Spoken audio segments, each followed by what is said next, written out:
Friends, welcome back to వదిలాస్ kitchen and vlogs. ఈరోజు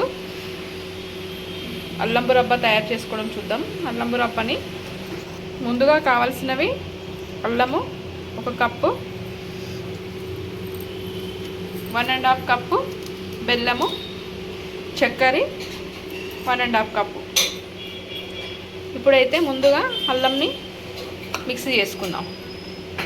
ఇలా పొట్టు తీసి మంచిగా కడుక్కొని చిన్న చిన్న ముక్కల్లా కట్ చేసుకోవాలి. అస్సలు పొట్టు ఉండకూడదు, మట్టి మట్టి వస్తుంది. చిన్న చిన్న ముక్కలు కట్ చేసుకుని పేస్ట్ చేసుకుందాం.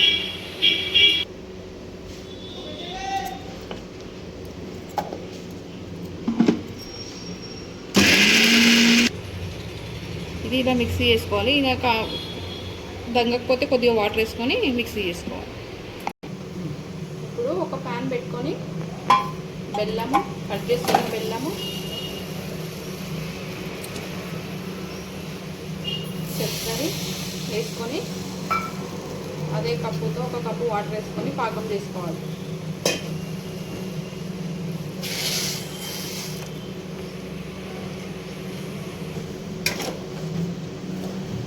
ఓన్లీ బెల్లం కూడా వేసుకోవచ్చు, కానీ అంత మంచిగా రాదండి. బెల్లం చక్కెర 2 కలిపితేనే బాగా వస్తుంది అల్లం బురబ్బ. ఇప్పుడు ఇది కరిగించుకుందాం మంచిగా పాకం వచ్చే వరకు. బెల్లం మొత్తం పాకం ఉడికిపోయింది. ఇలా ఉడికిపోతే సరిపోతుంది. ఇప్పుడు ముందుగా పేస్ట్ చేసుకున్న అల్లం పేస్ట్ కూడా వేసేసుకోవాలి.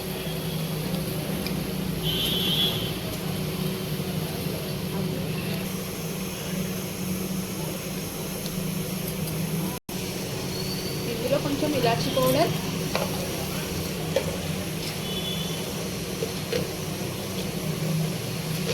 కొద్దిగా సాల్ట్ వేసుకోవాలి, కొద్దిగానే వేసుకోవాలి. ఇది పాకం వచ్చే వరకు ఉడకబెట్టుకోవాలి.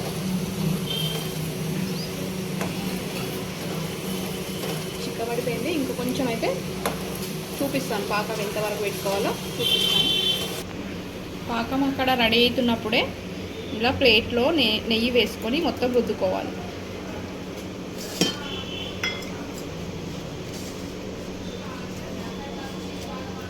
ఇలా వేసి రుద్దుకుంటే పీసెస్ లాగా మంచిగా వస్తుంది. పాకం వచ్చిందలుగా చూసుకుందాం.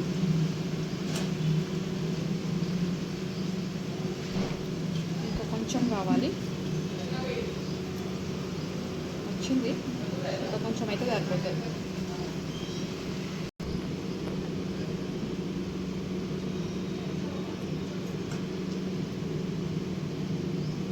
ఇలా పాకం వస్తే సరిపోతుంది.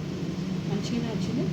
ఇట్లా గట్టిగా ఇట్లా ఫోల్డ్ చేసుకుంటే ఫోల్డ్ అయ్యేటట్టు వస్తే రెడీ అయిపోయినట్టే. ఇప్పుడు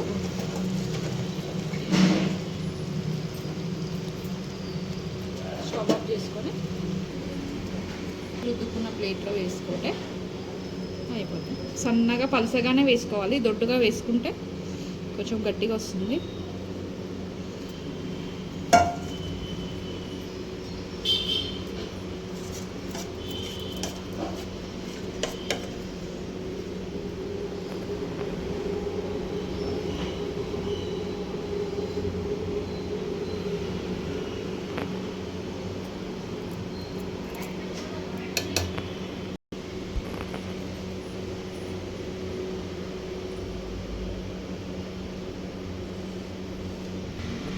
ఇప్పుడు చల్లగా పెట్టుకుందాం.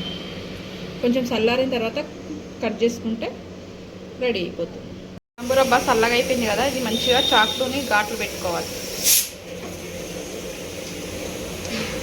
ఇలా ఘాట్లు పెట్టుకుంటే మొత్తం ఆరిన తర్వాత ముక్కలు ముక్కల్లాగా చేసుకోవచ్చు.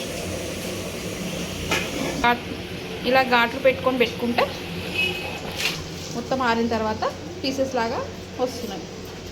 ఇలా చేసి పెట్టుకుంటే సంవత్సరం వరకు నిలువ ఉంటుంది.